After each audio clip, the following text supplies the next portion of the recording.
Assalamualaikum warahmatullahi wabarakatuh. Kembali lagi di videonya Mas Joni yang mungkin ini jadi pengalaman pribadi dan aneh ingin bagi-bagi ke teman-teman semuanya ya. Jadi pas ini saya ingin cerita tentang video aneh yang ini. Jadi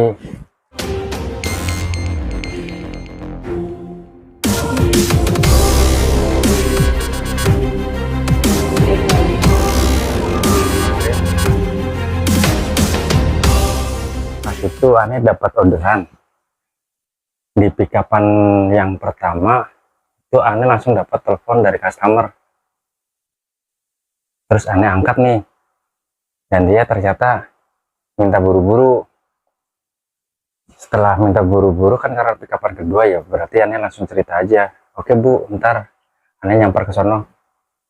Perkiraan berapa menit ke bang? Ya sekitar 10 menit nyampe, kan cuma 3 kilo.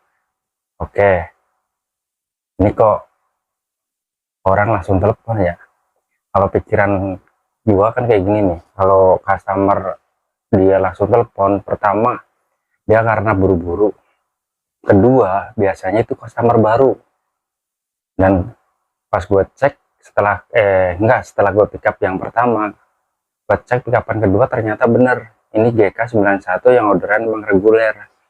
Dari GK91 itu aneh yakin banget kalau dia langsung telepon berarti dia yaitu customer baru, jadi belum ngerti dengan keadaan bahwa saham dia itu pickupnya lumayan lama atau berapa jam dalam waktu pickup gitu.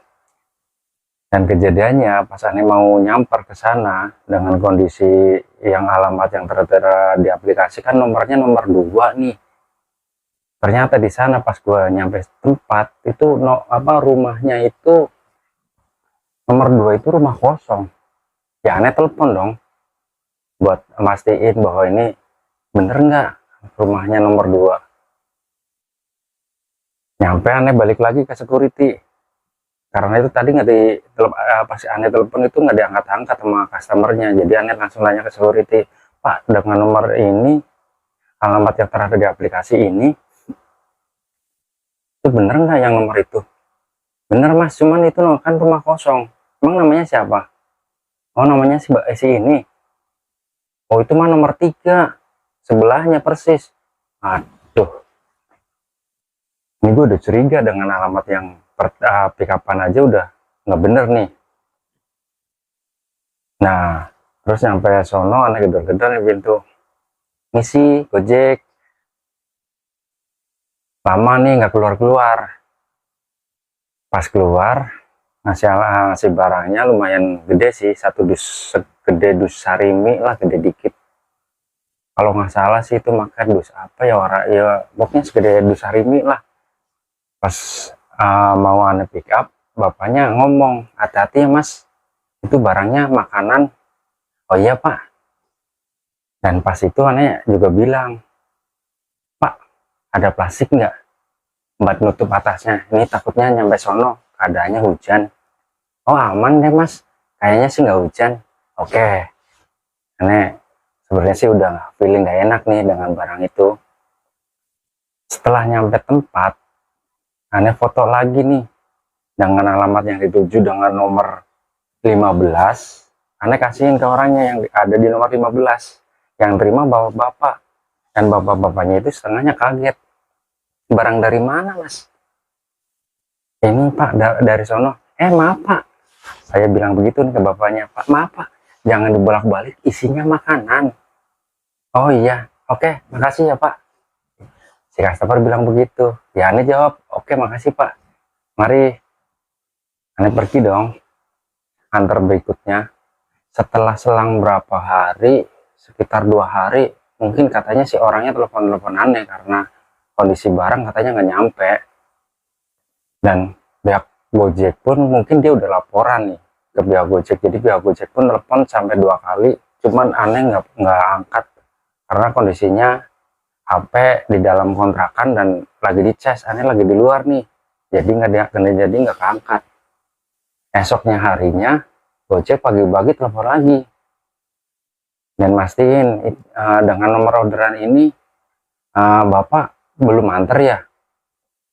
Sudah kok Pak, dengan alamat yang sesuai tertera di aplikasi. Ini si pelanggan katanya lapor, ada laporan masuk ke Gojek, ini barangnya belum nyampe.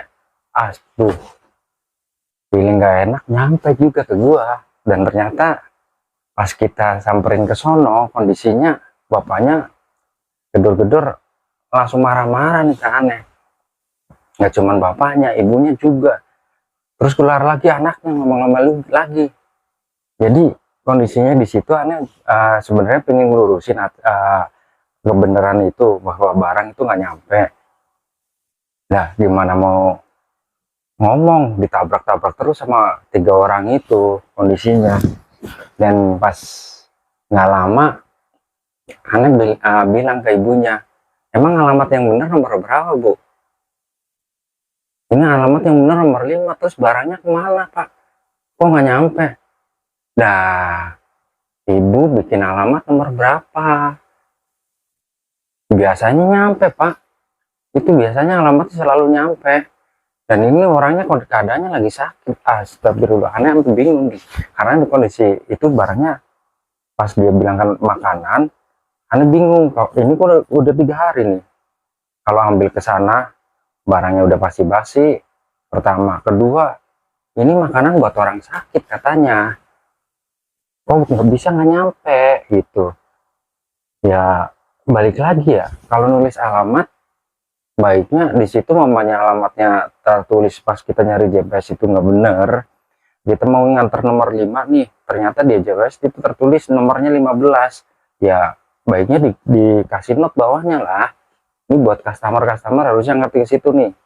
Jadi kalau mamanya alamatnya nggak bener, nggak sesuai, ya di situ kasih note aja nomornya, nomor berapa yang bener gitu. Dan jangan lupa kalau pas pesan-pesan barang kayak gitu, kalau ditelepon sama driver diangkat. Pas lagi pick up tadi aja kita telepon nyampe ke customernya itu nyampe berkali-kali tapi nggak diangkat, nyampe kita balik lagi ke security nanyain nomor yang bener gitu. Dan di sana pun kondisinya aneh sih, emang bener nggak telepon ya ke penerimanya, karena pas kondisinya di depannya langsung ada orangnya. Gua kira ya emang sesuai alamat lah kita antar, orang di bawahnya nggak ada notif apapun. Kalau diantar yang bener itu nomor 5, jadi aneh antarnya sesuai aplikasi di nomor 15. Dan bapaknya sempat bingung juga. Nah, kita mau benerin di situ, tapi ditabrak terus sama bapaknya, dan dia tetap nggak mau terima. Intinya itu barang dikiranya sama kita dikemana-kemanain atau dimakan sendiri. Mau ngelurusin lagi tetap aja di situ bapaknya, intinya bapaknya sama ibunya si drivernya salah lah, dan dia nggak mau ngakuin kesalahannya sendiri. Bahkan dengan barang yang saya pick up sama saya antar itu dikira beda sama bapaknya. Aduh, sabar sebagai driver. Dan ini banyak banget mungkin driver-driver lain juga nggak pernah, pasti ada yang pernah ngalamin begini, bahwa si customer pas nganter di alamat nomor berapa ternyata yang benar di nomor berapa.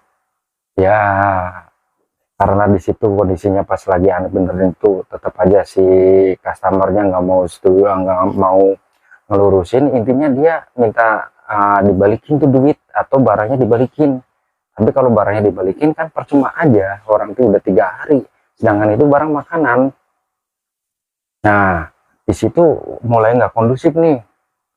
Kondisinya bapak udah ngomong-ngomong nggak jelas, bapak ibunya juga sama ngomong-ngomong nggak jelas, bahkan sempat keluar kata-kata kasar sih sebenarnya. Cuman aneh masih sabar aja, sabar ya, namanya driver ya, kita cuman bisa nerima kayak begitu karena kita masih mau mencari pundi-pundi rupiah di situ. Jadi aneh ngamanin akun dulu nih. Oke, dari situ aneh akhirnya keluar nih, terus lari ke Gojek laporan bahwa kondisinya di sana si customer itu intinya minta refund lah. Dan ini saya laporan ke Gojek biar benerin, biar akun saya bisa kebuka dan besok bisa narik lagi. Dan tahu nggak, itu kok itu udah laporan nih hari ini, itu akun nyampe 3 hari itu nggak tahu nih kenapa problem apa dengan akun saya juga saya nggak tahu ya. Itu nyampe 3 hari nih saya nggak bisa, akun saya nggak bisa kebuka. Hari ketiganya itu baru bisa kebuka. Nah dari situ kan tahu sendiri ya, kita narik per hari-hari, setiap hari aja pendapatannya minim banget. Itu apalagi dengan dapat laporan bahwa nyampe akun kena suspend, kan 3 hari nih anak istri kita nggak dikasih makan, nggak dikasih rezeki selama 3 hari. Coba mikirnya gimana nih, gue sampai muter-muter otak buat nutupin kekurangan yang kemarin-kemarin. Jadi akhirnya dalam waktu 3 hari tuh akun kebuka, alhamdulillah banget. Nah di sini saya cuman bagiin pengalaman saya ya. Jadi kalau umpamanya terjadi begitu, minimal yang pertama kalau ada telepon dari Gojek, yang pertama nih direspon. Ini saya nggak direspon, jadi next mungkin kalau ada telepon ya mendingan direspon. Jadi istilahnya driver itu kooperatif dengan pihak aplikator pertama. Yang kedua, biasanya sebelum customer laporan ke Gojek barangnya nyampe atau gimana tentang barang itu, biasanya customer telepon ke kita nih. Kalau kita ada nomor teleponnya, maksudnya kalau kita nomor teleponnya di save sama ibunya nih, kita bisa ditelepon sama customer, itu juga diangkat. Nah yang ketiga, kalau di kondisi di tempat itu udah gak kondusif, baiknya kita jangan maksain di situ, kita jangan emosi. Ingat, di rumah ada anak istri kita yang perlu kita kasih nafkah. Kalau mamanya kita cuma dari Gojek doang, ya mikir sendirilah, kita ngamanin akun pertama paling enggak. Yang ketiga, kalau di tempat udah nggak kondusif, kita mendingan lari ke Gojek atau ke OPS buat buat ngelurusin permasalahan, karena di tempat kan udah nggak bisa diurusin nih. Jadi lurusinnya di OPS, kantor OPS Gojek. Kita ketemu Satgas, bahwa cerita dengan apa adanya, dengan sejujur-jujurnya, kejadiannya bagaimana. Nah, pasti kalau kita kooperatif, pihak Satgas pun akan ngerti dengan kondisi kita, pihak Gojek pun akan ngerti dengan kondisi kita, pasti akun akan kebuka lagi. Tapi kalau kita nggak kooperatif, udah pasti dalam waktu itu kan kondisinya biasanya kalau ada laporan begitu, notif itu akan nongol dalam waktu 14 hari. Kalau nggak direspon, akun kita langsung kena PM. Hati-hati dengan itu, kita harus ngamanin akun. Oke, mungkin nyampe sini dulu. Jadi ini cerita saya biar yang di video sebelumnya, ini kronologi kejadian benernya itu kayak begitu sebenarnya. Jadi memang alamat pengirim sama penerima itu dua-duanya nggak ada yang bener. Tapi si customer nggak pernah ngakuin kesalahan itu, pertama. Kedua, barang yang di-pick up sama barang yang diantar sebenarnya sama. Tapi pihak customernya pun tetap nggak ngakuin itu barangnya nggak sama gitu. Ya kalau pengen sama ya fotonya digedeinnya sama gitu. Yang ketiga, kesalahan dari driver itu kalau ditelepon itu jarang banget diangkat. Ya pesan saya respon sama kooperatif lah, biar cepet kita kebuka lagi akun. Dan salam, tetap semangat, salam satu aspal. Wassalamualaikum warahmatullahi wabarakatuh.